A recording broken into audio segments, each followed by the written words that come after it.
voice in your head,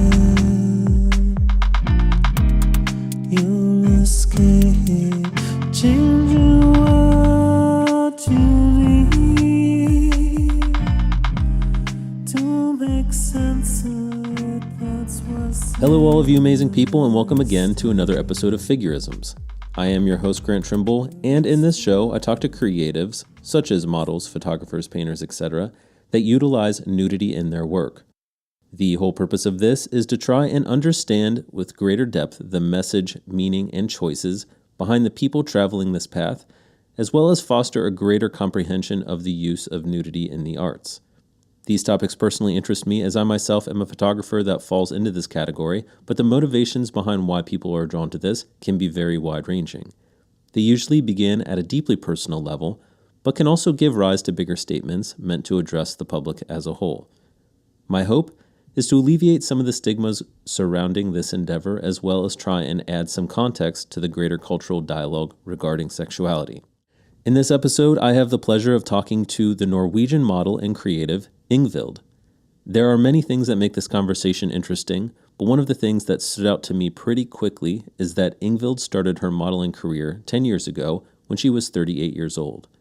After getting to know her a little bit, this doesn't come as a surprise, as her passion and commitment to the arts becomes clearly evident throughout the course of our conversation.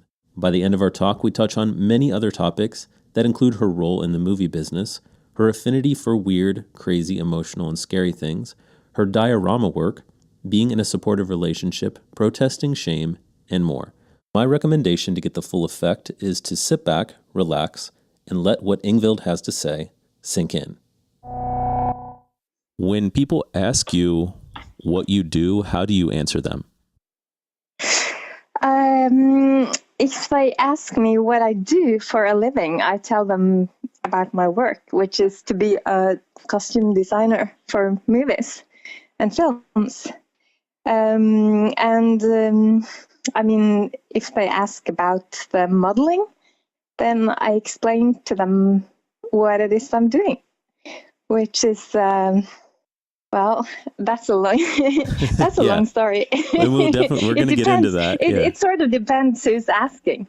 So it can be a complex question.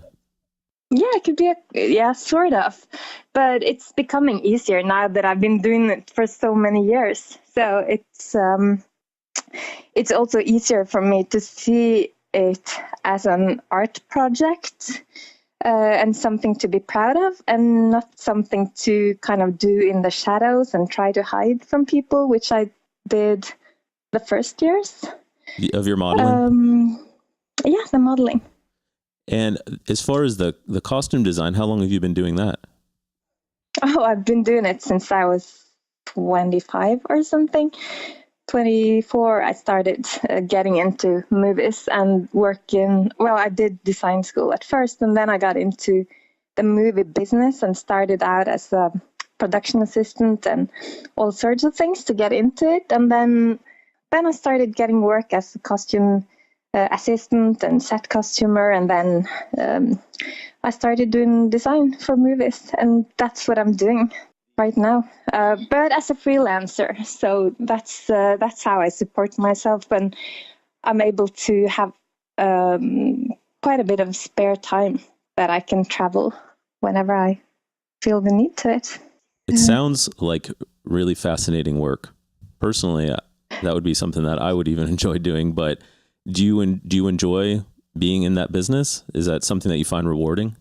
I do find it very rewarding. And what I do appreciate about it a lot is the variation and the fact that I'm not stuck in an office, but that I can meet interesting people and also create stories and be part of, telling stories and creating characters and creating images, really. Now, the movie business, I know, kind of has a pretty recognized international following in Norway, which is where you're from. Mm-hmm. Can you give us even a little background of Norway? Because I don't think a lot of people are very familiar with it. I know it's right next to Sweden. From what I understand, the population is only around 5 million people, right? I think it's closer to 6. Okay. At the moment. I might be wrong. It's not, but I think it's closer to 6. But it's a fairly small country. Yeah, it's on the to the west of Sweden. So it's we have a long coastline. Did you grow up in Oslo, that's the capital, correct? It's the capital. No, I live in Oslo now, but I grew up in Bodø. It's in the north.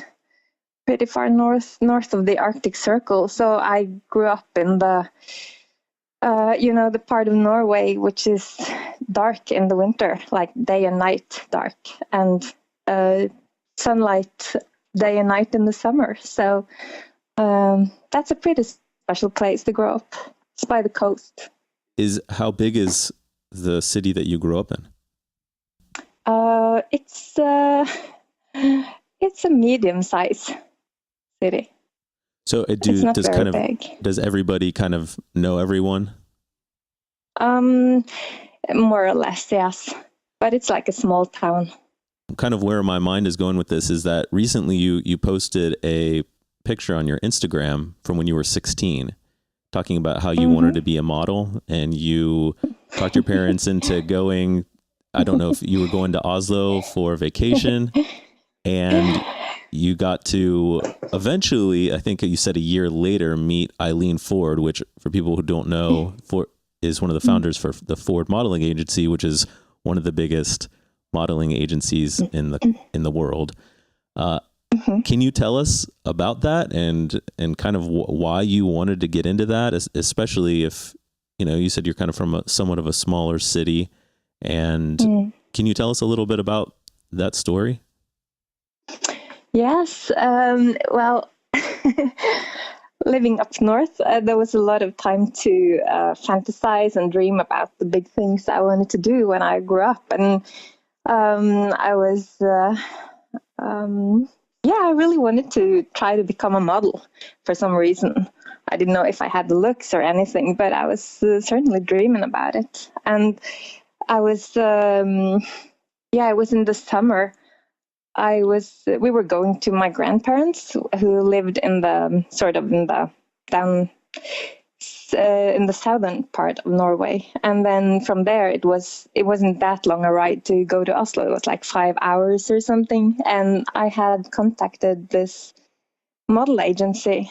And then they told me I could come and do a test shoot, which I did. And the next year, I think I contacted them again, and they said, yeah, sure, Eileen Ford is coming to Oslo this summer, and you should come meet her and, bring the photos and everything.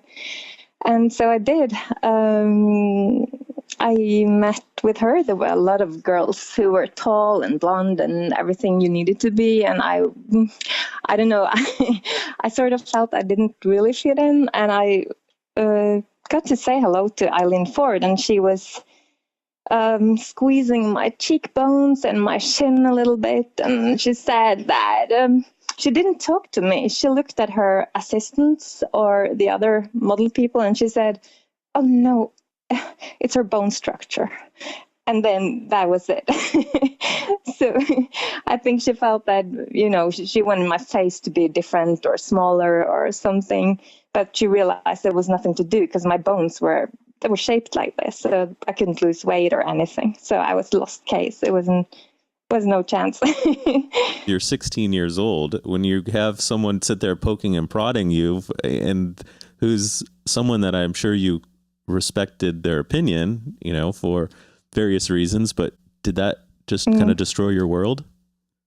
No, absolutely not. It was it was a bad day, but it did not destroy my world at all. I didn't think I would have the chance to be a model maybe, but it didn't bother me that much. No, it wasn't. I don't really recall it being that awful, actually. I was just really ashamed when I was there, and I was blushing, and I just felt that, oh no. Because of the comparison with the other women there, or the other girls there? Yes. Because I was a teenager, and of course you compare yourself, and I did not look like the other ones at all. Well, you said you So, didn't feel like you fit in. Why didn't you feel like you fit in? Was there anything in particular, or? I don't know. It's about being like being more sophisticated and wearing more like fashionable clothes, I guess. Or I felt like maybe I came from the countryside more than these girls.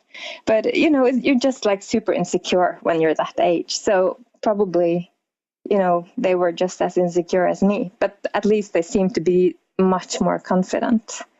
And that they would be more fit for fashion, which I really wasn't. I wasn't ever fit for fashion. And I realized that at that point. So, what year was this? That was in 1987, I think.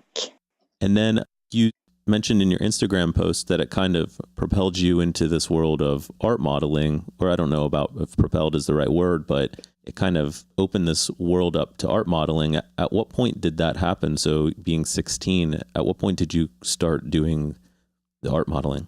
Oh, it was way, way later. I just forgot about the whole thing. And I was working in movies for years and years. I didn't do any modeling at all.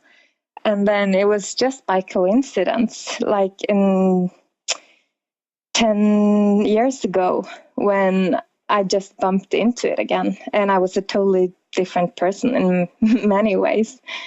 And then I just stumbled across some great photos at a science fiction convention. There was an exhibition, and my husband said that, well, these are your kind of photos. You should contact this photographer and ask maybe she wants to take your photos. And at that time, I was much more into, erotic art. I had been reading, or I'd been a fan of S magazine for some years.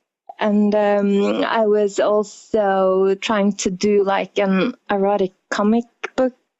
So I was very inspired by, Milo Manara and Krepax. And, so I was also drawing erotic drawings. And the photos we saw at the exhibition were more surreal, more like a story. It was a nude girl in a kitchen. And the photographer was Julia Loen, which is my friend here in Norway. And we started shooting. I mean, she wanted to shoot with me, and we did some really great photos. And of course, they were nude, and that was something entirely different than what I'd been experiencing before. Was that the first time you ever shot with somebody nude? Yes. It was. I mean, I'd done something, I think, at some point, or it wasn't completely nude, but I'd done some just for friends some years before that. But no, this was the first real shoot and first nude shoot, and which was supposed to be a bit more artistic. So it was the first time. What you mentioned, the erotic comic book. Did you ever finish that? No, I didn't know. But I was drawing a lot, and I had some ideas for, some not biographical, but like based on experiences and things. So I wanted to do that, but it wasn't finished. No. That's a pretty big time period from when you're 16 to, you said. So how old were you when you first started shooting with this person? You first kind of started modeling. How old were you then? You said it was about 10 years ago. I was 38. That was my first shoot ever as a nude model. I'm curious to know essentially that time period and how you got from sort of point A to point B there. I'm sure it's not an incredibly linear one where, I'm sure there's a lot of ups and downs and stuff like that, but you mentioned that you kind of started getting into erotic art and stuff like that. Which is actually something that I do want to bring up as well in regards to your modeling, but how did you begin to explore that? Was there like a moment in time, or how did you kind of start getting into that world? Was there like a particular artist, or you said you have I see you had your husband was very supportive as well, which is amazing when your significant other is supportive of your work and kind of there for you in that way. I know I can speak personally from that, but how did you get into that whole thing? I think it was, I don't think it was one particular moment, but I think it was all about being in the relationship that I'm in, which is a very, well,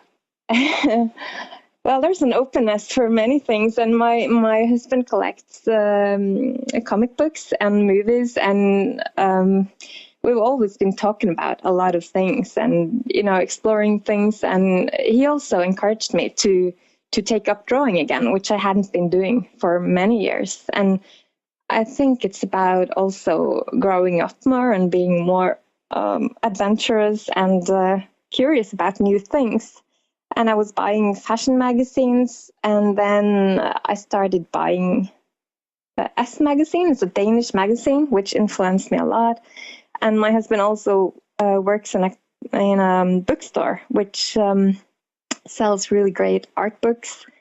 And I think it just fueled my interest for all these kinds of things. And it was just one thing led to another, I guess. Did you grow up in kind of a conservative family? Are your parents, were they very supportive of this? It wasn't particularly conservative, but I think it was pretty normal.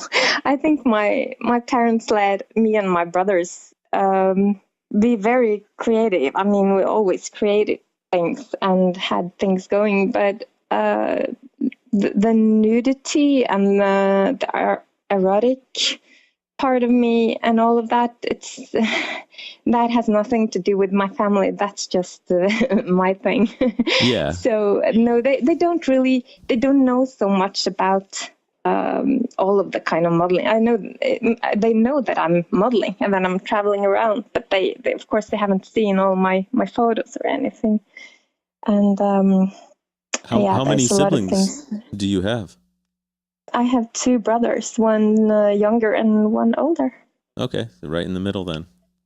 Yes. Yeah, I'm always curious because I'm from a big family. I'm one of 10. I'm actually the oldest of 10, and I grew up in a very conservative Catholic environment, and I'm always interested in knowing how people's environment sort of ends up shaping them. Because for me, I kind of keep my photography is kind of a separate world from a lot of what I do.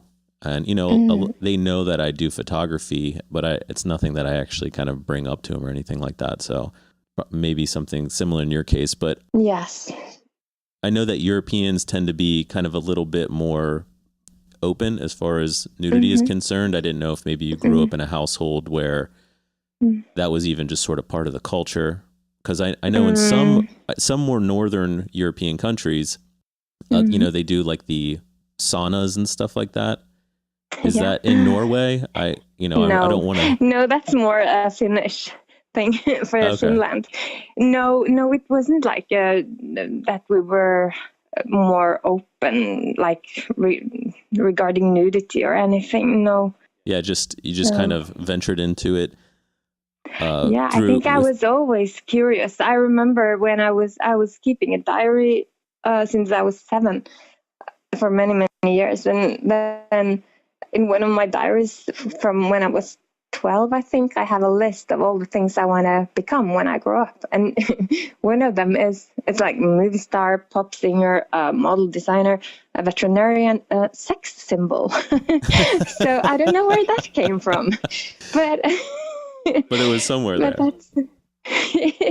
I was, I was cutting out photos of Marilyn Monroe and Debbie Harry, and I was always very, attracted to, I don't know, the female shape and body, and this kind of being a sexy. How much now? I noticed on your Instagram, and this seems like it might play into your involvement in the movie business, but you work with Julie Lowen and you're working with her on a book? No, we've made 2 books together, and I have made one other book that I published in 2014. So I have, and that was just my own for, collecting some of the photos I'd done the first 5 years of my modeling. So just self-publishing. And then after that, I did one together with Julie Loen, which is a Polaroid photo book it's like a Western kind of fantasy story. And then we did one more, which is, it's Julie's project actually, but we went on a road trip in California 3 years ago, and we took a lot of Polaroids on that trip as well. So that's also a book, California. So yeah, it's 3 books, 1 by myself and 2 with Julia. So how much did the movie industry aspect play a role into that kind of Western vibe? Well, I think with that book that project, as well as for lots of my other shoots and projects, really, that my background in the movies is really important, because it's about telling stories. And I also have the access to getting costumes and outfits and props and stuff from the rental places, and also to create that character who is the main character in this book. To create her was super fun. Yeah, it's very much influenced by making movies or working in the movies. Is there something that you're trying to communicate in your modeling and kind of in your work and your artwork and stuff like that? Or is there something in particular that you're trying to express or get to or let people know? Is there a theme, I guess, an overarching theme in all of it? Yes, well, I've been thinking about that a little bit, and I think there's more. There's a few of those. I think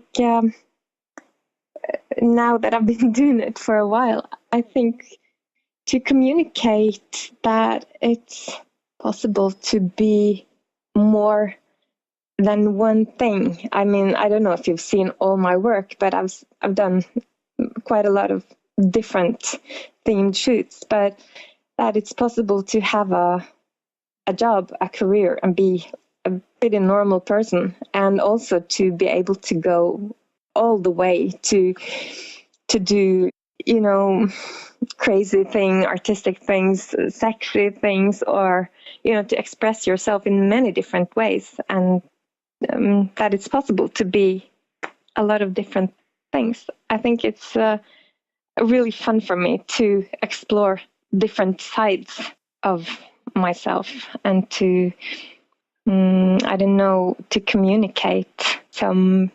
I hope to communicate some real emotions in many of my photos, depending on the kind of shoots it is. But I try to be very honest, and to also get lost in some kind of world. Maybe tell some stories. I hope people will be able to see sometimes a little bit behind what you see at the first sight. That I appreciate very much when people are, commenting or sending messages about some photos, that they see something, or they can, feel comforted by something, or recognize feelings in the photos I do. Sometimes people will maybe comment on a photo, which to me is like very personal, or maybe a sad, or it could be a different kind of story that's been told in the photo. But if people tell me that, oh, you look so, your lips are so, fluffy, or whatever, it's like, okay, yes, but there's some more to it. Yeah, what's more? Yeah, you want there to be more behind it. Yes, I do. Assume. I do, because I've never been interested in just taking pretty photos, because I realized that would put a big pressure on me, because I gave up a long time ago being like the pretty model. I really feel more comfortable doing weird stuff or crazy things or scary stuff or really emotional things, or I feel much more confident doing that. And I think that comes across quite a bit, because one of the things that you do very well, and this is my personal opinion, but one of the things that you do extremely well that a lot of other models don't seem to be able to, or they don't want to, or they're not comfortable with, is you approach more sexual or graphic subject matter with a level of artistry that a lot of people don't seem to be able to do. And there are a lot of examples of this on your website, all the way from working with, and I'm probably mispronouncing this name, but Gilles Burkett. Is that how you say it? No. I know. Try again. Well, how would you say it? Because I don't want to butcher it. No. But say it one more time. More. Gilles Burkett. Gilles Burkett. Yes, he's Gilles Burkett. He's French. That shows you how cultured I am.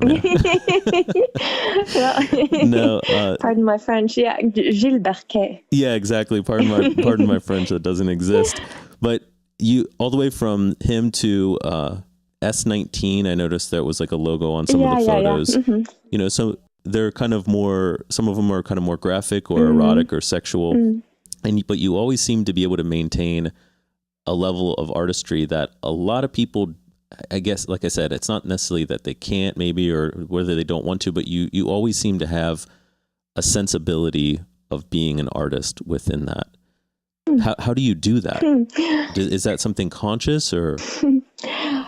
Well, no, it's not conscious. I don't know, to be artistic, to do something like, I think it just, how it's becoming artistic in the way you see it is just to be to go into it with emotion, and to be very present in what you're doing and really feeling things and not posing.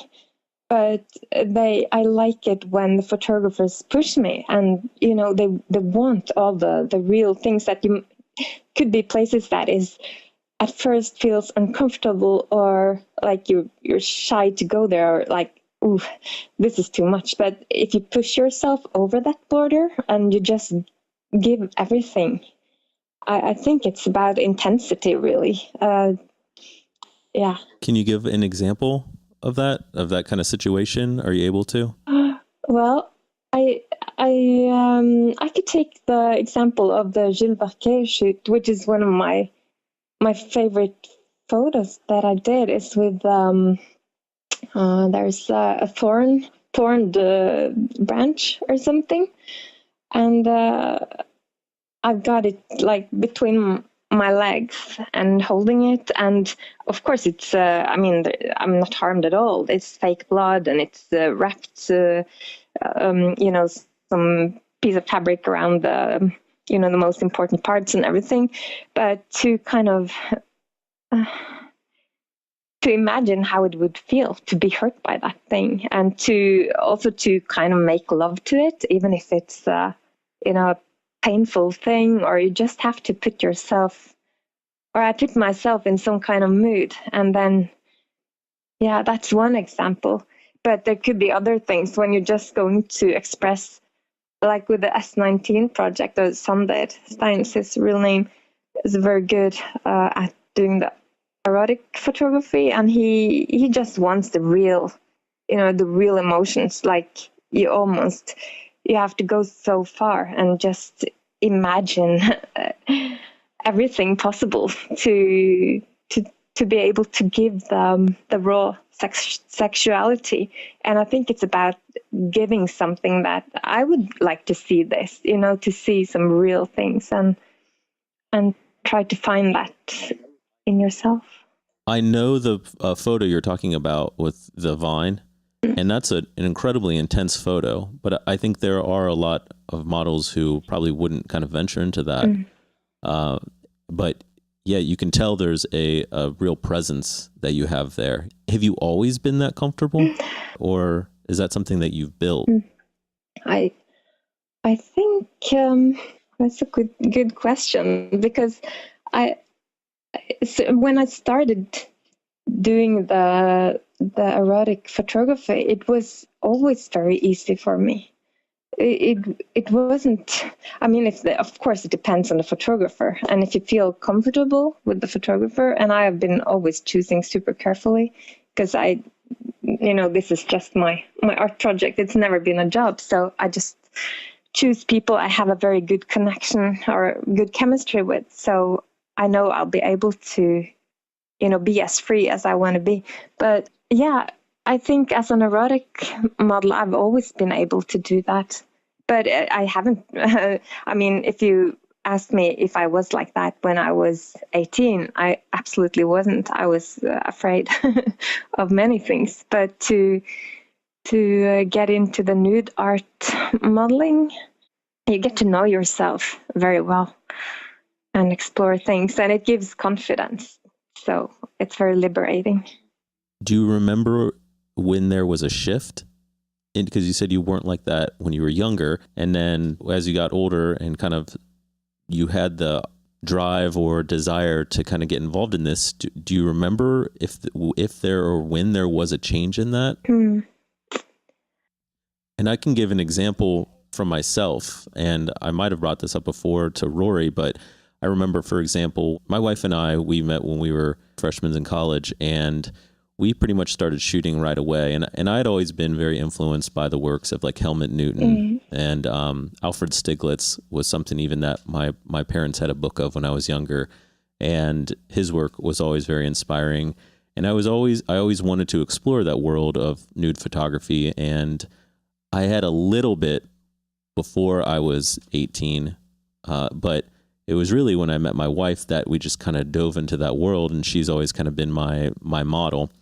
But I remember after we got married, just remember making a mental, like there was this mental line where I just almost felt somewhat embarrassed. And I remember talking to her, and I'd been doing photography for years now, but I just said, I just want to shoot nudes. That's all I want to do. I don't really want to shoot anything else. Like I'm not that interested in shooting, for example, landscapes or anything like that. And she just went, oh, I know. I didn't know if there was that moment where there was an element of like embarrassment or shame, and then you kind of overcame it because the desire to do it was so great. Is there anything that kind of comes to mind at all in that time period? You mean the time period when I've been modeling the last 10 years? Or before that? That kind of just that mental shift that kind of made you say, not only do I want to be involved in this, but you kind of went head first and kind of went for the more extreme modeling. Yeah.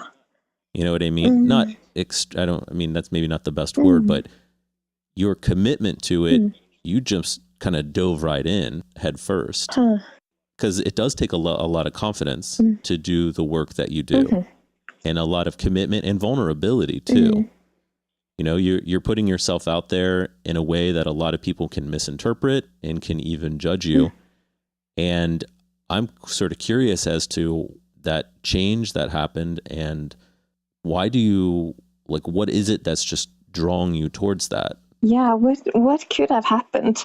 I think I'm afraid I don't know exactly a shift that drove me towards this, because I've been doing, when I got involved with my husband, I mean, we certainly, it opened my mind in many ways to get involved with him. And, but there was so many years when I wasn't really thinking about, I mean, I never planned to do this model thing. It was just something that happened by coincidence. But I've always been having a need to express myself one way or another. And but I didn't think I could be a performance artist, which sometimes I see myself more as that. I didn't think I had the courage to do this kind of thing before I actually started doing it. So the shift started as soon as I had done my first shoot, I think. And then it was, okay, this is it. This is what I want to do. This is my passion. I don't know. I think there was many small things in the years before that, which more on the personal level and experiments and and experiences that I've been doing for many years.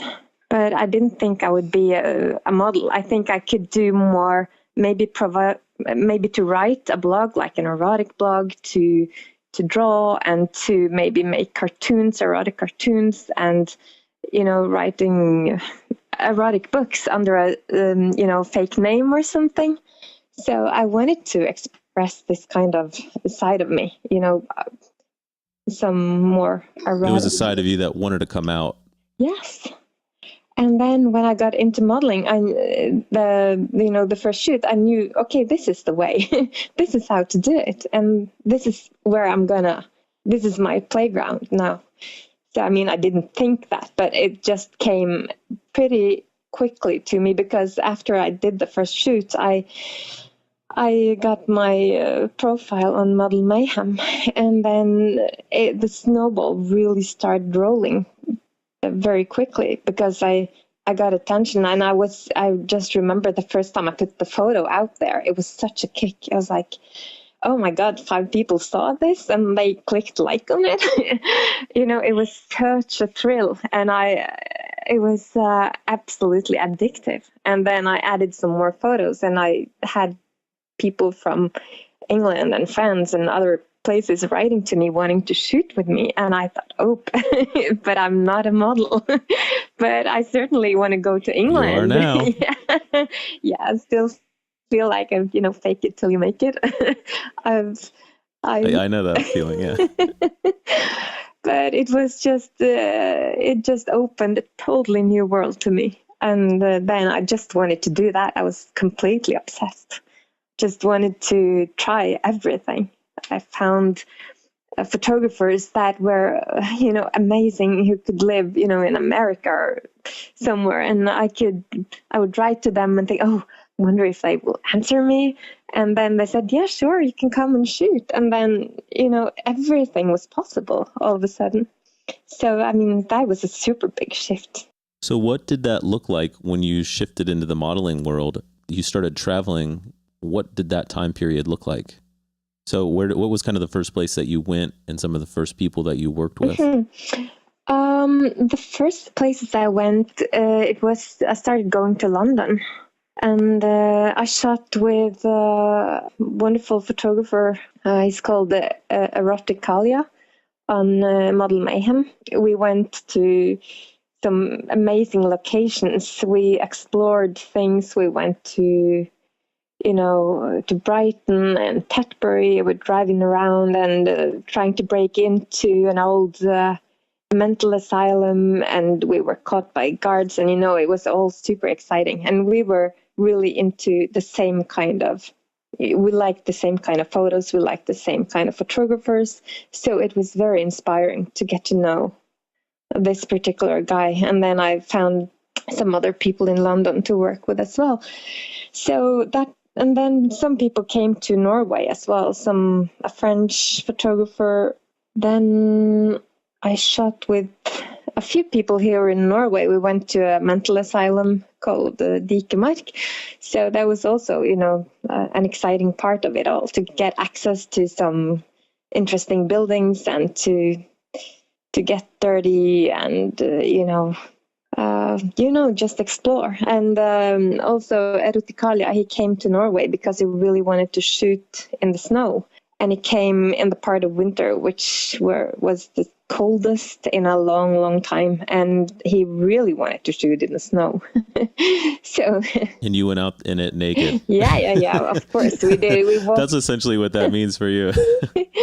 No, it was, that was the first time I shot in the, a very cold shoot, doing nudes in the snow. And then I went to, and also another one who was really great. It's called Pixel Studio, and he was also French, and he came to Norway, and we also did some crazy things. So the first year was more or less Europe, and then I started going to, I think I went to America the first time in 2011. I got in touch with a guy called Velvet Scars, and so we went on a road trip with him and his girlfriend for 3 weeks, and went to shoot with the wet place wet plate artists, Ed Ross and Mark Sink. Yeah, they're amazing photographers. So, and then I went to New York to shoot with Gary Breckheimer. Or I think I shot with him when he was in France the year before. I stalked him. I was in London and he was in London. And he said, "No, I'm sorry, I can't shoot with you. I don't have more time. I'm going to France." And I said, "Well, I'm going to France too." And I also... What a coincidence. Yeah, it was a coincidence. So we've been shooting a lot since then to do the urban nudes. Is also, it's a different thing. It's not as much about getting into, the super emotional thing, but it's about, it's really a thrill and a adrenaline kick to... You almost kind of become a structure with his work. That's kind of what the models, in a way, they mimic somewhat the landscape. So then how often do you travel? These days, I don't travel as much because now I have some other projects that I've been having as a priority for some time. But at the most, I was traveling maybe once or twice a month, a weekend here and a weekend there. A couple of times or 3 times a year to New York. I was traveling really all the time. Was it really just to be able to model?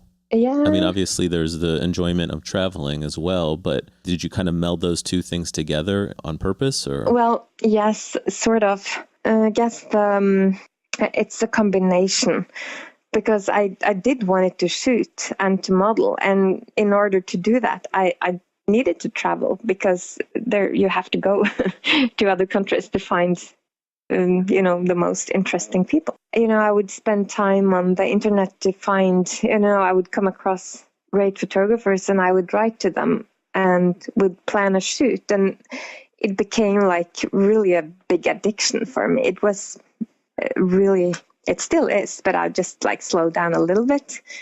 But yeah, definitely. I mean, to be able to travel to new places and to meet like-minded, interesting, creative people and to create interesting images. It's, the whole thing altogether, for sure.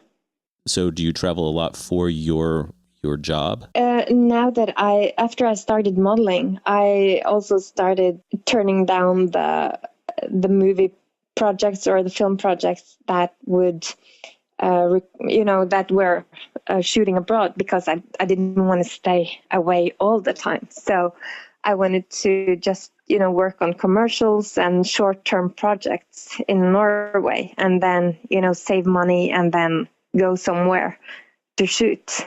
So no, I haven't worked on movies in LA or anything. The furthest I've been for my work is in Portugal, but then it's on location in Norway usually. So it's interesting that you structured your whole life, over the past 10 years, you've kind of structured it around the ability to be able to model. Mm-hmm. Yeah. So I just think it's really fascinating, especially for most people. It's kind of a young person's game, mm-hmm. so to say. And obviously there's a very personal and creative element to all of it. But I just think it says a lot about how committed you are. Mm-hmm. But in all of this process, working with sexual subject matter, has it been a learning process, I guess, in regards to how you see sexuality, just beyond the act of sex? Has it kind of opened your mind in that respect? Or maybe a better way to put it is, do you hold any thoughts that are, I guess, not held by most people in regards to sexuality, or your kind of perspectives on it? How do they contrast with how most people see it? Well, I don't know how most people see it, but I think there's a lot of double standards out there. And my thing, I guess, is I guess it's changed me a little bit, because it's easy to feel ashamed, especially as a woman, I think, about being a very sexual person. And you're supposed to, I don't know. For me, it's like I'm protesting a little bit against the shame, although I still it's a struggle. Not so much anymore, but when I started, it was like, okay, I'm not supposed to do this, but I'm doing it. And to be like open and free in front of the camera, it's been a process for sure. And to work with the kind of shame that the culture is putting upon you, and to maybe to show to other people that I can do this. It's it's totally okay to be this kind of sexual person. I don't know if this is answering your question, but I don't think it's changed my view upon sexuality, but it's very personal in the sense that I'm all the time I'm challenging myself, because I was a pretty shy person as a teenager, and I was kind of super awkward with boys, and yeah, it's all just a part of growing up to be a more confident person in your own sexuality, I guess. Do you get a lot of kind of hate mail or people saying negative things to you on the internet and stuff like that? No. Or even in your daily life, maybe? No, I never. Maybe I'm lucky. That's good. Yeah, no, I don't receive any hate mails at all. Do you think some people misinterpret your work or see it as something pornographic, or how do you justify that? Or where I guess is the line for you between nudity, like nude artwork, and pornography? And I know it can be different for different people, but do you think about that at all? Yes, I certainly do. And I like to play with the line. And I'm sure some people will see my work as pornography and not see the, and if they do, well, it doesn't really bother me, because I really know that I can stand for what I'm doing, and that I think, to me, it's artistic. I've been going quite far in many photos, but I don't see them as pornographic. I think it's because, and it's not about the lighting or black or white or anything. It's about committing to something and really getting into something and being honest. So, and that distinction, I don't know that distinction. I know that I just want to, explore different parts of sexuality and emotions. And if you do that with artistic minded or, talented people, then it will turn out to be, in my eyes, a good photo and not porn. But I remember I was talking with George Pitts about that as well. And I said, we were talking about porn, and I said, because I don't want to do porn. And he said, would that be so, do you not like it? Or what would be wrong about that? And I guess there's nothing wrong about that. But no, I guess I just want to create some interesting photos. I've heard a quote before, and I disagree with it, where it says the difference between an art nude and a pornography is the lighting, kind of like what you said. It's not the lighting. To me, it very much is about having a mentality. And I think that is kind of the difference. And it's not something that a lot of people can really hang something on or can tell very clearly. But I think that when you intend for it to be something creative, it has a depth that and serves a different purpose than what pornography is trying to essentially affect. But if your work could change anything, what would you want it to change? Especially maybe even in that regard. In that regard. Or do you feel that your work contributes to a society or culture in any way?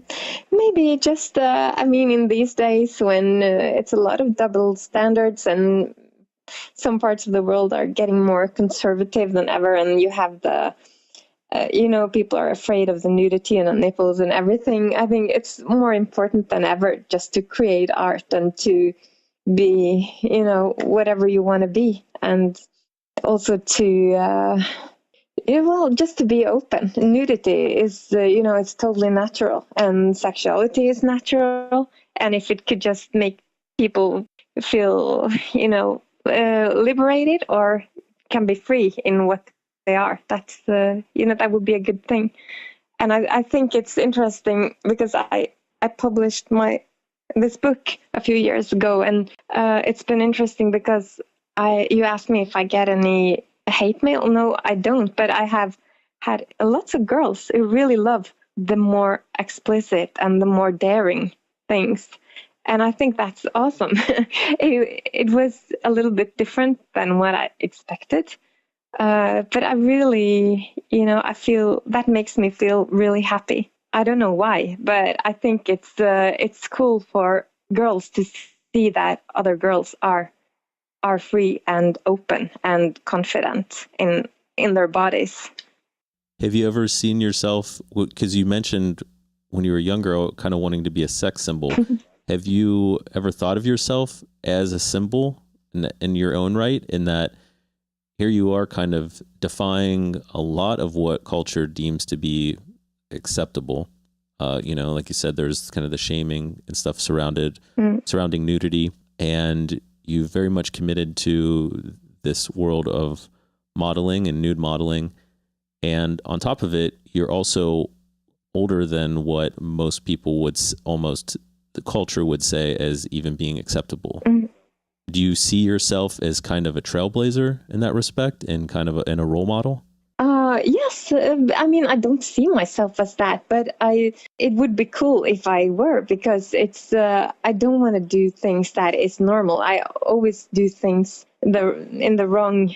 I mean, I start in the wrong end usually. And no, it's totally not. I mean, I'm older than most people are when they're modeling. I mean, if I could show the world that, no, you could be anything, you can do anything. There's no rules to when to do what. And you don't need to have kids. You don't need to grow up. You don't need to, stop anything. If you're, 30 or 40 or whatever, you really can do whatever you want to do.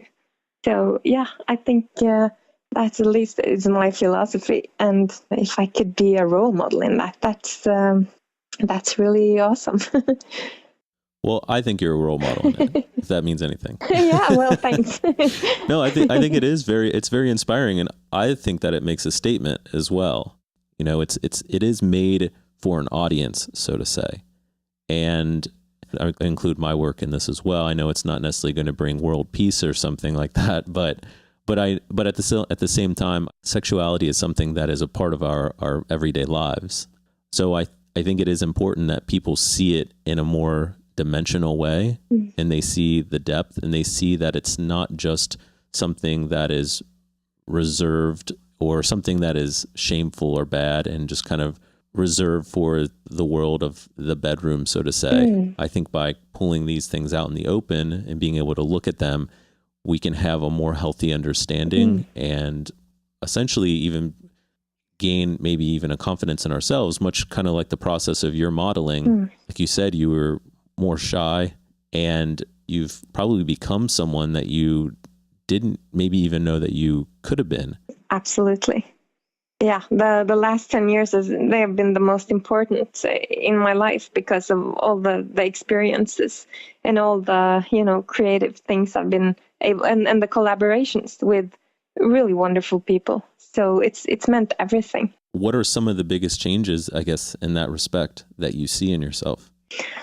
Well, to just feel even more independent, which has always been extremely important for me, to feel that, there's nothing that limits me in terms of, where I can travel, who I can communicate with, and to be able to work with and talk to all kinds of different people, and to also feel that I have something to bring, that I'm more confident that I'm a person. I'm an interesting person, even because when you meet people that you really admire and great artists, and you feel that you connect with them and you create something together, and you both are part of it, and then you come out at the other end, and you feel that you've been an equal part of it. And yeah, so it really builds up your feeling as that you're a person, if I could express it that way. Yeah, it really makes you stronger. Yeah, that's something I think all of us really want as human beings is to feel that we personally are contributing to the world in kind of a way that we uniquely, I guess, sort of fit in, or that we want to fit in as well. And you seem to have found that. But during this process, have there been any incredibly difficult moments that you've run into? Like some, well, it depends if you mean mental or physical. Well, I mean, more mental. More mental, I guess, and just the psychological aspect. Well, in the beginning, I felt like when I started the first years, it was very easy for me to be very expressive and sexual and weird and everything. But if people would come close to my face with a camera, I wanted to do a portrait, I found that absolutely, horrifying. It was so scary. It was so like, oh, no, it was. Was it almost too personal? No, not too personal, but I was never, my face and for someone to shoot only my face made me feel really insecure, but now I've been, it's not like that anymore, but I can remember that was extremely intimidating and scary in the start because I wasn't confident about my face. I knew, with a nude body, you could do all sorts of things, but the face is even more personal somehow. And I wasn't sure, I could pull it off or pretend to be a real model when, but that's one thing. But I think the other parts that have been difficult is, once in a while, very seldom, I have to admit, but a few times there's been some photographers who, weren't really maybe the best people. And I never stopped the shoot. I never walked away from anything. I always, just done the whole shoot, but I've been feeling very uncomfortable a few times if the photographers, you realize they just want you to be, a naked slut, and, they could, there's been some uncomfortable situations, but not anymore. I mean, you really learn these things really quickly, and you avoid these kinds of people. When you have to pretend, they want the stuff that they've seen in other photos, so they still want you to be, go all the way and to be very sexual. And then I've had to pretend because I couldn't really relax and do it for real. So I had to pretend. And those couple of times have been extremely uncomfortable. Yeah, there has to be a pretty significant level of trust with the people you work with to be able to work in that manner. And there's models always usually have at least one story where it's kind of the same thing, where they didn't feel comfortable with the person and, they weren't able to obviously then be open, and it was an enjoyable experience, obviously. Yeah. I'm curious to know how much of a role do you see your husband playing, or I guess even if it's just support, how important has that relationship been in regards to your modeling? Well, the support, I've always been supporting myself and paying for my own travels. So that's he's well, not more of like the, not necessarily financial support, but the emotional support. The emotional support has been extremely important, because if he had not been comfortable with me doing all these things, of course, it would have been a nightmare, because it's all I've been doing for many years. It's been very important to have the support from home, and to know that he was proud of me, and to love the stuff that I'm doing, and, being very, absolutely supportive in every level. And to also be in a good relationship and have your best friend and husband always being there for you. And then that makes you, I wouldn't have been this brave if I was by myself, single, 20 years old, traveling around the world that I've been doing. But I've felt, that I'm safe always, because I have this base at home. And also to discuss the creative things and the things I've been doing and the things I want to do. So yes, it's super important. Does he give? He's been very patient. That's always a good attribute for someone that you're married to. Yeah. Does he have a lot of artistic input in kind of what you do? Does he kind of push you in certain ways or give you a lot of feedback? No, no, that has been, I would say that is only my thing. I find my photographers and I tell them this is what I want to do. I want to shoot with this guy. And I discuss with the photographer. I don't really involve him in this. I love to show him the stuff after. And sometimes, he doesn't really want me to do very dangerous stuff, so I don't really tell him all the things before I go. So, and then when I get back and I show him the photos, it's like, okay, so you were out on the bridge over, the Seine, and okay, cool, but you can't swim, so that's awesome. He doesn't really want me to be in danger, so yeah, he so cares. it's better He cares I tell about him you. things after. Yes. That's so. How long have you guys been together? I don't want to. If you don't want to answer that, you don't have to. But I'm curious. Oh yes, we have been together since 2000 or Okay. 1999 is it now? Yeah. That's about how my wife and we met in 2001. So yeah, and So it's about the same. yeah. Having someone who is a support in that respect, it can make or break you. So that's kind of where, I'm curious, kind of from that aspect. But where is it that you're trying to go now artistically in the realm of nude modeling? Do you have a vision of sort of where you want to go, or is it more about just exploring and kind of diving deeper into the world? I feel there's a shift now, and I'm really looking for some new takes on it, because 10 years of doing this and traveling the same places and working a lot with the same people, which has been awesome because I really like to have a continuity with people. And I never thought I would be doing it for this long, so I never planned anything. So now I feel that it's time maybe to rethink a little bit and see, okay, what have I not done? Where can I go? What can I do? So the thing I've been doing this summer, I went to Moscow, which seemed like an impossible thing to do. So that was a new challenge to go somewhere completely different and shoot with a great guy called Sergei Romanov. He shoots ambrotypes. But in terms of vision, I'm just now completing another project that I'm doing, the miniature project. And when that is done, I'm going to see where I'm taking the modeling. I certainly want to continue because I thought, I would be, too old or that I've felt that I've done it too much or whatever, but I don't. I really think I'm going to do it for many years. I wanted to ask you about your miniatures. Would you be able to talk a little bit about that? I know it's a little bit of a change of subject, but I'm curious to know more about that. Absolutely. How did you start, or when did you start getting into it? How did you start getting into it? And what is that project about? Well, this project is, it's a series of dioramas, like miniature sets that I'm creating.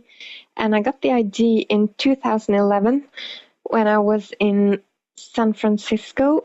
And I went to a museum called Love to Death, or it's not a museum, it's a store. And they have a little part of the store is the exhibition. And there was some taxidermy animals with clothes on in small boxes, like little settings.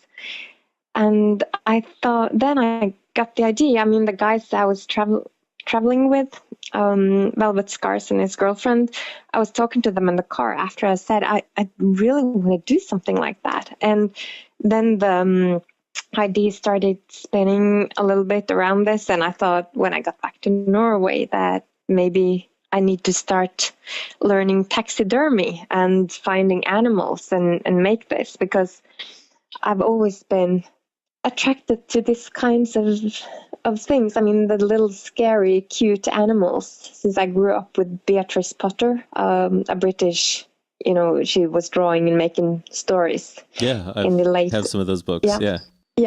So, and the tale of the Two Bad Mice was my favorite story as a child. So I've always been attracted to little mice who's expressionless and super cute and doing really bad things. It My was so mom used to scary. read those to me when I Yeah? was younger. Oh yeah, the illustrations Oh, are cool. amazing. Yes, I mean they're just wonderful, and I was I was really into those when I was a kid, and so yeah, when I started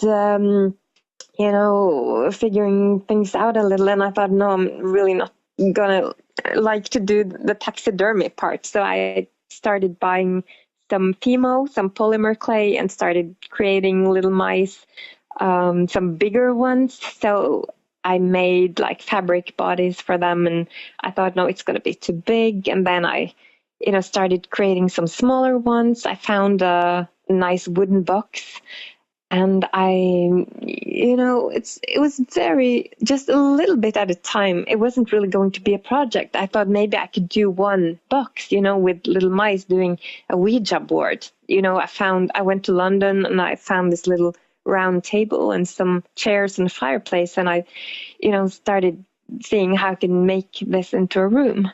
And I was using, all kinds of things that I have after my grandparents, fabrics, little things, wooden things, and, little buttons and stuff. So I could, use all these things. That first one took me like a couple of years to complete because it wasn't really, as I said, it wasn't going to be a big thing. But when it was finished, I thought, oh shit, it would be so much fun to create like this miniature of the exorcist. I want to do an exorcism scene. With mice? So with mice, yeah, everything is with mice. And then I sort of knew the scale of it, and I had the experience from the first one, so I could make it much more detailed. Can I ask why The Exorcist? Oh, it was just, I'm very much into horror movies. And The Exorcist is, it's just a very, classic scene when the little girl is, levitating, and, Max von Sydow and the other guy is like trying to do the exorcism on this girl. And it wasn't a particular reason. I just got this vision in my head that it would be super fun to try to do this. And I found a little bed that I could use, and that was my room number 2. And as I was creating this room number 2, I started getting some other ideas, and I started doing some drawings of other rooms I wanted to do, because I realized that I have a talent for doing these miniatures, and I found better materials and better kind of clay, and my fingers got used to doing all these small things. So, and it was really very calming, because I'm not a patient person at all. So it was like a teaching process. I had to make myself be patient. Well, to make a long story short, now I've created 10 of those. After a while, after a few more ones, I realized that I can do more things. I don't need to buy anything. I can create leather Chesterfield furniture. I can create stoves and ovens, and so now everything is handmade because I developed my skills, and I started making things in metal and wood and everything, really. And it's really impressive, the photos that you post. Well, it's impressive to me as well. I didn't know I could do this. So now I have all 10 of them in a room in the apartment, and when I take it, and they're covered with pieces of fabric so they won't get dusty. So when it's all out there in the open, it's like, oh, wow, did I really make all this? That's crazy. So it's really a bit surprising, yes. But it's been one step at a time, and something to really, it's very calming. I guess it's for some people who do meditation. This is for me to forget everything and just get into, okay, how do I create a little mouse with a chessboard on her ass? I mean, it's, you just have to figure out these things. And in order to do so, you have to commit 100%.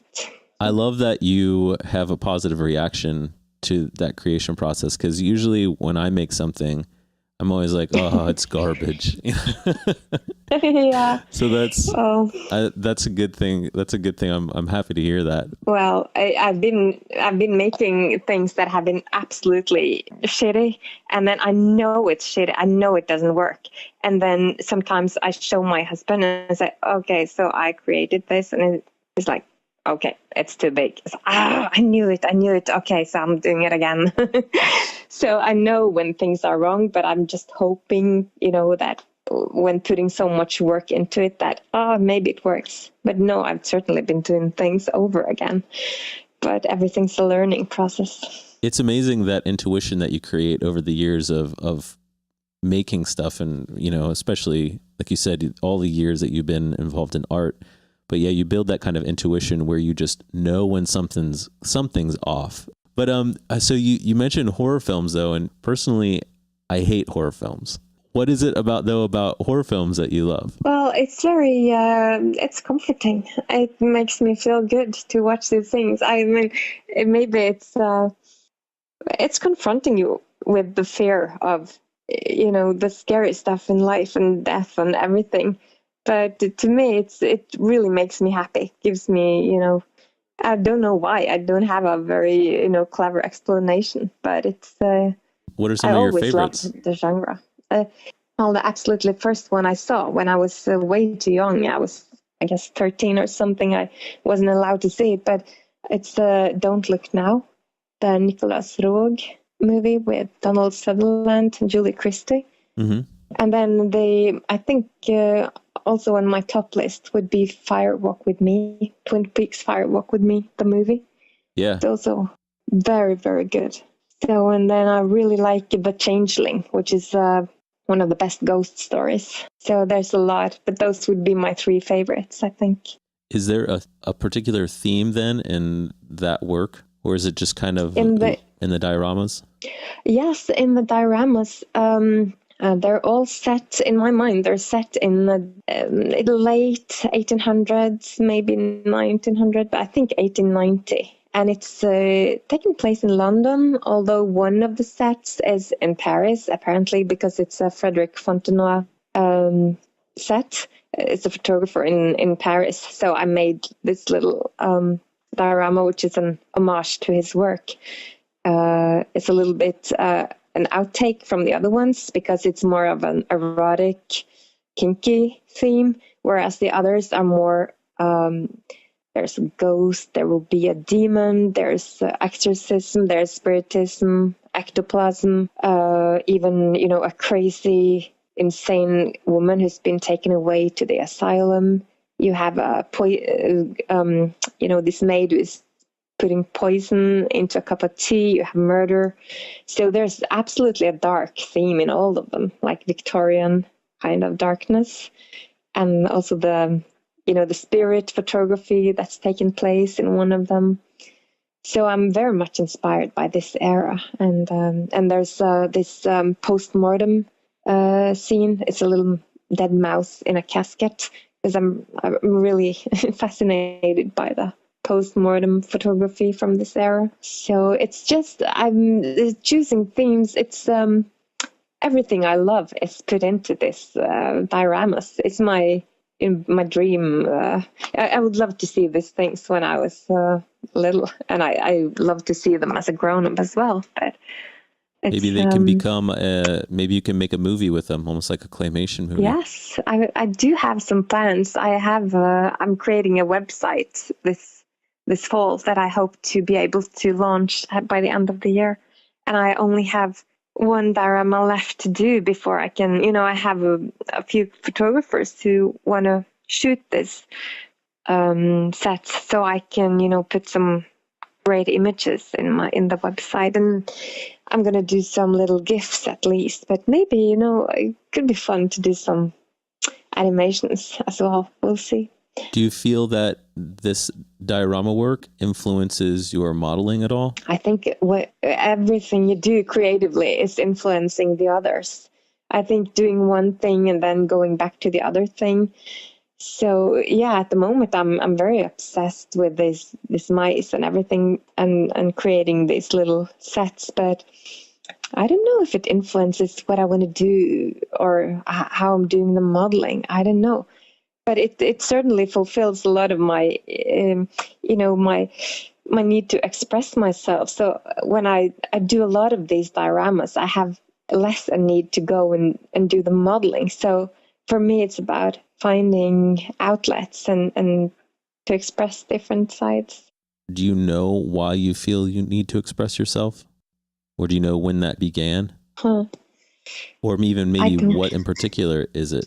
Is it just kind of a process of exploration? Or is there something almost that you feel you're trying to get to inside of you that you're trying to put out there?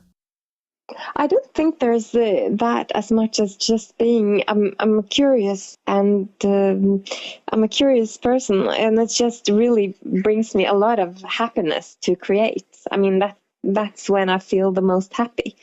Whatever I do, and to create is to express yourself, but to start something that wasn't there before, and to create something that is something that now it exists in the world, and I made it, and to get up in the morning and know that you're going to, go somewhere, do something, create something.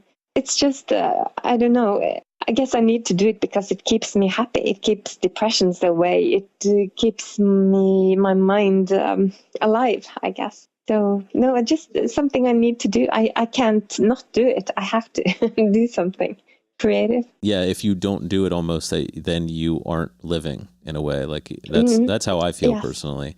The way that I almost think of it, and maybe you can relate, but to me, a lot of life is about responding to the mystery and where you find it to be uniquely interesting. And so I can say for me, a lot of my work and what I do is I'm always trying to explore what sexuality looks like and the different sort of dynamics of sexuality. And then as far as my music, there's an exploration of that as well. Is there a particular mystery that kind of keeps you wanting to dig and kind of go down the rabbit hole, so to say? Yeah, I think so. I think there's a mystery. I think what I really love is the unknown. I like to do things that I don't know where it will end, how it looks, how it will look at the end. It's the mystery of the unknown, if I could say anything. I don't know why I'm creating what I do, and I don't know what it will look like in the end. And that's I guess that's the mystery of it. And to see that, so I did have this inside of me. I didn't know. Like if I do a shoot and you see a photo come out on the other side and you realize that you brought something to it that you didn't even know, or you have to find some emotions that are new to you, or you're asked to, try to put yourself in a certain kind of mood or create a story in your head. Yeah, that's a mystery. Is there something that you're trying to see, though, on that mystery? Like, because almost part of the creative process for myself, it's, you dig and then almost like you uncover something, which kind of almost like an archaeologist, you kind of dig and you find this thing. And I didn't know if there was something that you were intentionally trying to find, or a thought or a belief, or, because some people, for example, are motivated by a sort of their like religious beliefs, for example, or like a personal philosophy that they have towards life, and almost they're trying to see if it makes sense. Like, the more they dig and the more they uncover things, they go, oh, okay, this continues to make sense, this idea of life that I have.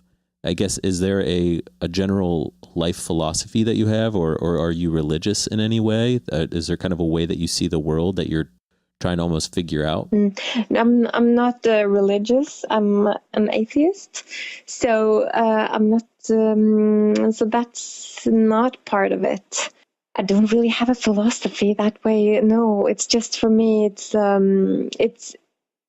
The whole thing is pretty playful. I just want to see how far I can take things. If I can go ways or directions I haven't gone before. It's all exploration, but I'm not trying to find anything in particular. I'm not searching for something, but everything you do is like it's adding to you as a person. All your experiences are making you a more full person. I just want to, feel that my life is very rich, and that I'm also able to, be a positive thing for other people and contribute to their illusions and work and visions. And so I'm not searching for something in particular. You mentioned that you are trying to kind of push things and kind of keep going. Have you ever gone too far? I guess I have not really gone too far, but almost did. But some really weird coincidence it stopped it. But it was when someone was really trying to get into my mind. Like, it was someone I was planning to go and shoot with in somewhere far away. And before that shoot, he wanted it to be a very, personal kind of shoot. So he was asking me a lot of very personal things, and also trying to break me down a little. And he was manipulating me a lot. I mean, I knew it was doing this, but it got to me so much. It fucked with my mind a little bit too much. And I knew that the shoot could be a bit too scary, too dangerous, and that it would be much more about psychological play than, creating. It could have been interesting maybe, but at the same time, I'm kind of happy it didn't happen, because it could have been the thing that was too much. Yeah, no, that makes sense. It's just, it could have gone maybe in a good way, or it could have gone really bad, and it's just not worth it at that point. It could have been too risky, and not just mentally, but I wasn't sure about my safety or anything, because I wasn't really sure about this guy at all. So, and that was and I've never been in that kind of situations, like, for real. I mean, I've been certainly going places, and also to people who have been, trying to use, the submissive side of me, and to get very close to me in that way, and to create this dynamic that they would need for the shoot. But I haven't felt insecure or afraid or anything. I can't really think of anything that's been too dangerous. But that one, I was going to Detroit to do this shoot, and it could have been dangerous. Well, I'm glad you had the confidence in yourself to step away from that, because I think a lot of times people will kind of talk themselves and go, "Oh, I'm just making that up," just to be able to trust that instinct. It says a lot, I think, about you. Well, he wasn't happy when I canceled. It was very uncomfortable, but it's absolutely, it was for the best. So how much has your culture influenced your work, your modeling work? Do you feel it plays a role?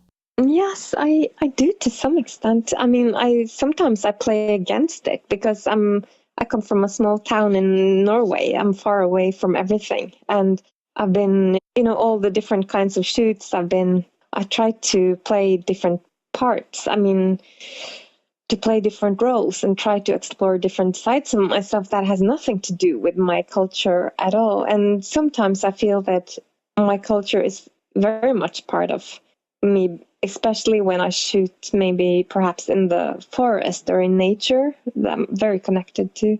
And then I can, use all the feelings I have for nature and my growing up very close to it. And that brings out something special, for sure. And a lot of people are also very, attracted to the fact that I'm a sort of a Viking type. So Vikings are pretty cool. Yeah.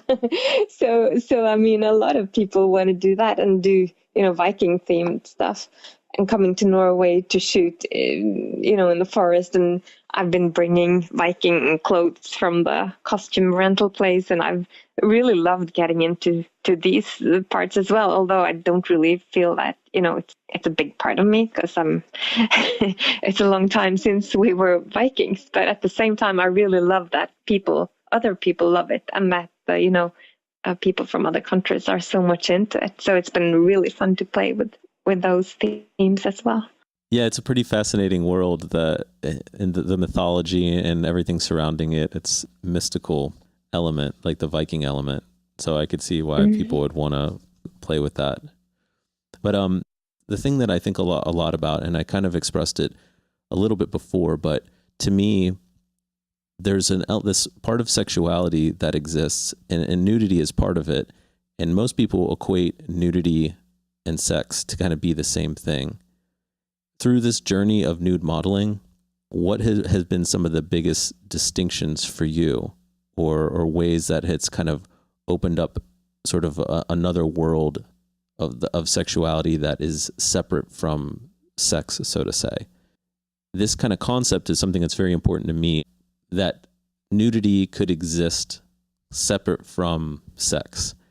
And it's very much like a cultural perspective that some places hold and some places don't. You know, there's obviously countries where people walk around they don't wear clothes, but it's always fascinating that these things can exist even with the backdrop of a moral context. So for example, in Rome, that's where the Vatican is, and it's Catholic, but people feel more free. Same thing with France. People feel more free and open. And so it's kind of interesting, and that's where kind of going back, I'm curious to know if you can tell that you just see it differently than maybe a lot of other people, and even help share something that would help other people see it in a more healthy way. I hope I understand correctly what you're asking. The nude modeling, it's not, to me, all sexual. I mean, to model without clothes, it's just something that makes me to just be free of everything. You have nothing to hide behind. It's just you. It's a way of it's easier to express yourself because you can use your whole body, and it's just the body. I stopped being excited to take my clothes off in front of new photographers. They will ask me if I need to go somewhere or have a robe or something, but I feel more relaxed when I'm not wearing any clothes. So, and I mean, to do an erotic shoot, of course, it's different. It could be anything. If you're in a forest or it's not a sexual thing. It's just the naked body. And I would, if I would wish for something, it's for people not to be so, it's not so special. Everyone has a body, and it's, we're all naked.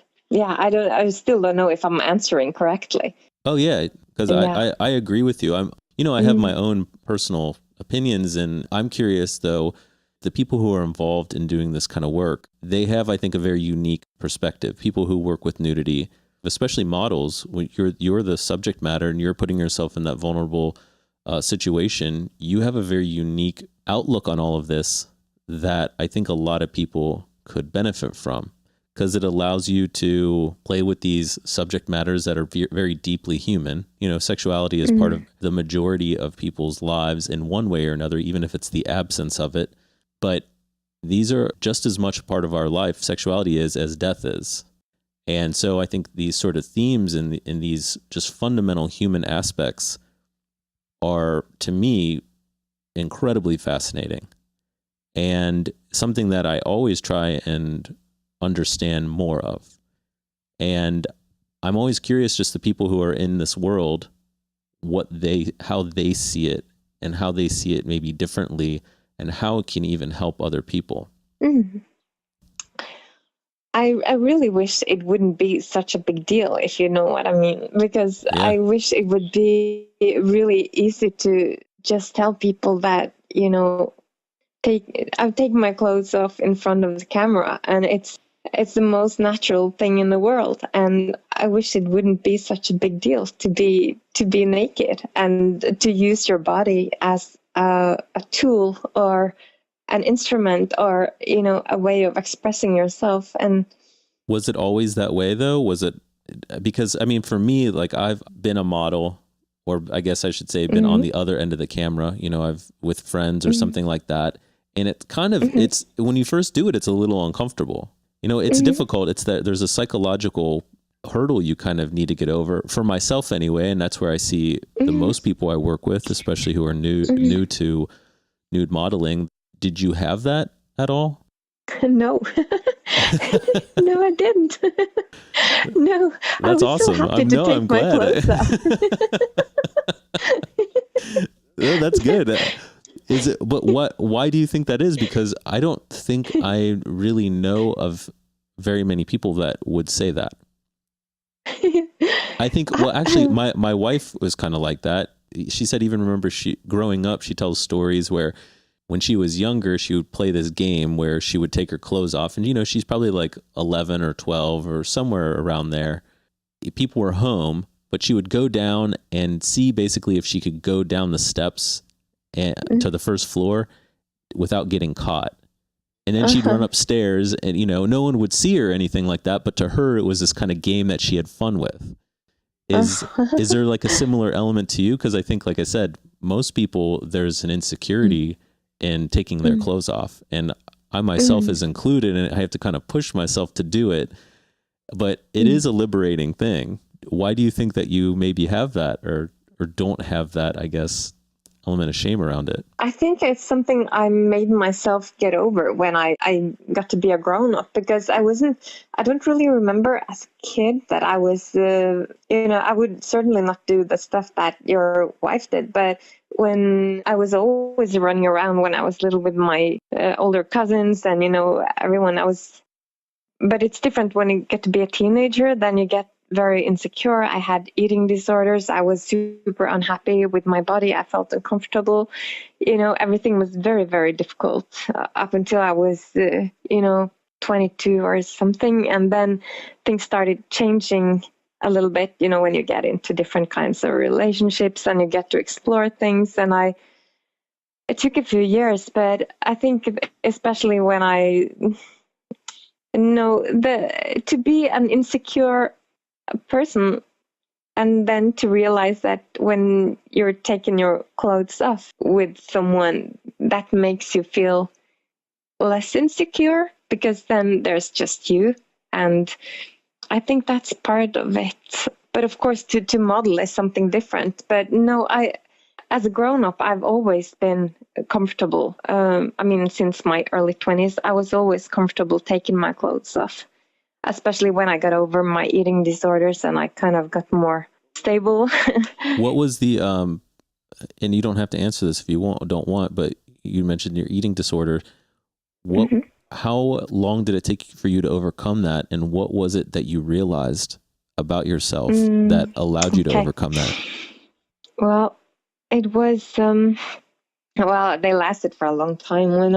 I was like 16 until 24, more or less. Less the later years. But yeah, it was many years. I really had a hard time. But the thing that made me get over it was, getting into a relationship, because then you realize that, it's really, it's messing up a relationship to have to hide things and to be this, difficult about food and everything. It just doesn't work. And then I got over it without help, but it really, to get into a relationship and, start to have like a more stable life, and to also talk with people you talk about your body shape and you start feeling more confident about yourself. But it was a few years which were really difficult. What was it? But when I was Well, I was just gonna. What was there? No, I don't. I'm sorry, I interrupted you. I was just curious. Did you realize something that kind of made you overcome that? Because you said you were talking about relationships and it's difficult to hide, and that maybe confronted you with some of the pain that you were dealing with. What was it that you realized about yourself, or what was the pain point, and what was it that you eventually understood that helped you overcome that? To focus more on other people than yourself, because when you get into a relationship, you have to worry about other people's problems more than your own. It takes a bit of focus away from yourself. I think it helps, to be honest. Oh, yeah. To not have the time to be so self-obsessed and to worry about yourself all the time, but to open up a bit. I completely agree with how much of an impact that could have, because I've seen that in my life as well. When you've, it can be a little imprisoning at a certain point.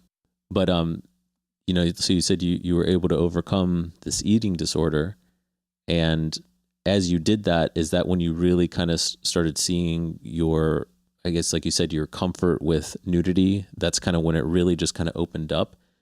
And yeah, it was the start of it for sure. Mm. did you feel like you were maybe missing out when you were dealing with your eating disorder on that world? I did. Yes. Maybe I making did, up for lost time? Yeah, I guess I've been doing that ever since. No, I don't know. Yeah, I wasn't really, you know, a very, you know, carefree, happy teenager or anything. I was always struggling with things for sure. Yeah, I feel that I'm not making up for anything because everything makes you the person you are, and I don't regret anything in my whole life. But I think I really wanted to, yeah, maybe it's put me on this path where I want to explore and do all these things that I'm doing, because I didn't really do these things as a teenager. I was I was struggling too much. I know all teenagers do, but I was quite lonely and being quite a lot by myself. So, and having a hard time dealing with other people. So it took me quite a while to find my place in the world and to feel confident and not nervous around other people. And now it's many years have passed, and now I feel kind of at the right place in my life. When did you gain that sense of peace? It was around the time when I started modeling, because I was a bit restless for a while. I mean, the film business kept me busy for quite some time, but there was something missing, because when you work on movies, you're part of a very big team, and you're helping other people to make their visions come true. And I think I needed a place to be more visible, or to express more personal things. So I think at the time when I got into modeling, it was really the right time, and it really changed me and has been the thing that really has made me come to peace, or be this, to give me that kind of thing. Feeling of my life being a full and rich life.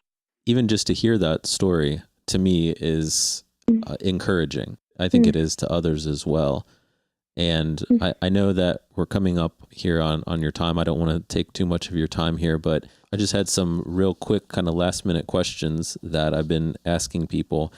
And the first one is, are there any books that have had a huge impact on your life that you recommend people read? Yes, really. I read, Ray Bradbury. No, I'm not familiar with that. No, that's one. He's a science fiction writer, and he wrote some really amazing stories. The Martian Chronicles. It's about. Okay. Yeah, I have heard of that. Yeah. Yeah, that's one which has really made a big impact on me at the time I was reading it. I read a lot before. I read a lot of, John Irving's stories. I found. Anything in particular? I liked the Cider House Rules a lot. I'm trying to think of one particular book that has made a big impact on me, because I certainly have favorite writers, and but you kind of follow more so the writers. Yes, I sort of do. I like it's almost Peter like following Straub. a director. He writes, my favorite director, that would be David Lynch. Oh yeah, and then but as far as books, what was the one that you mentioned? That right before David Lynch? Yeah, it's Peter Straub. That's the writer, and he wrote a book called if you could see me now, which is really scary. But I wish I could have some more philosophical books for you. But I really like the I'm curious the scary to know. stuff. Yeah, no. By all means, if that's, I'm curious to know what it is that you're reading. What are some of the other authors? Some of your favorites? Yeah, I like Bret Easton Ellis. I wrote like The Rules of Attraction and American Psycho and Less Than Zero, which is very good. John Steinbeck is also one of my favorites. So it made me start dreaming about America. So it's one of the reasons why I really wanted to go there and explore more. You mentioned David Lynch. What are some of your other favorite directors? I really like David Cronenberg. Oh, yeah, Cronenberg. Yeah, I like him. What about bands? Bands? Yeah, music. Oh, bands. Yeah. Oh, yeah. Sorry. Yeah, I like electronica a lot. I listen a lot to electronic music when I work. Any particular bands that... Oh, I always loved Depeche Mode. Oh, yeah. But yeah, they're great. And then I really like those.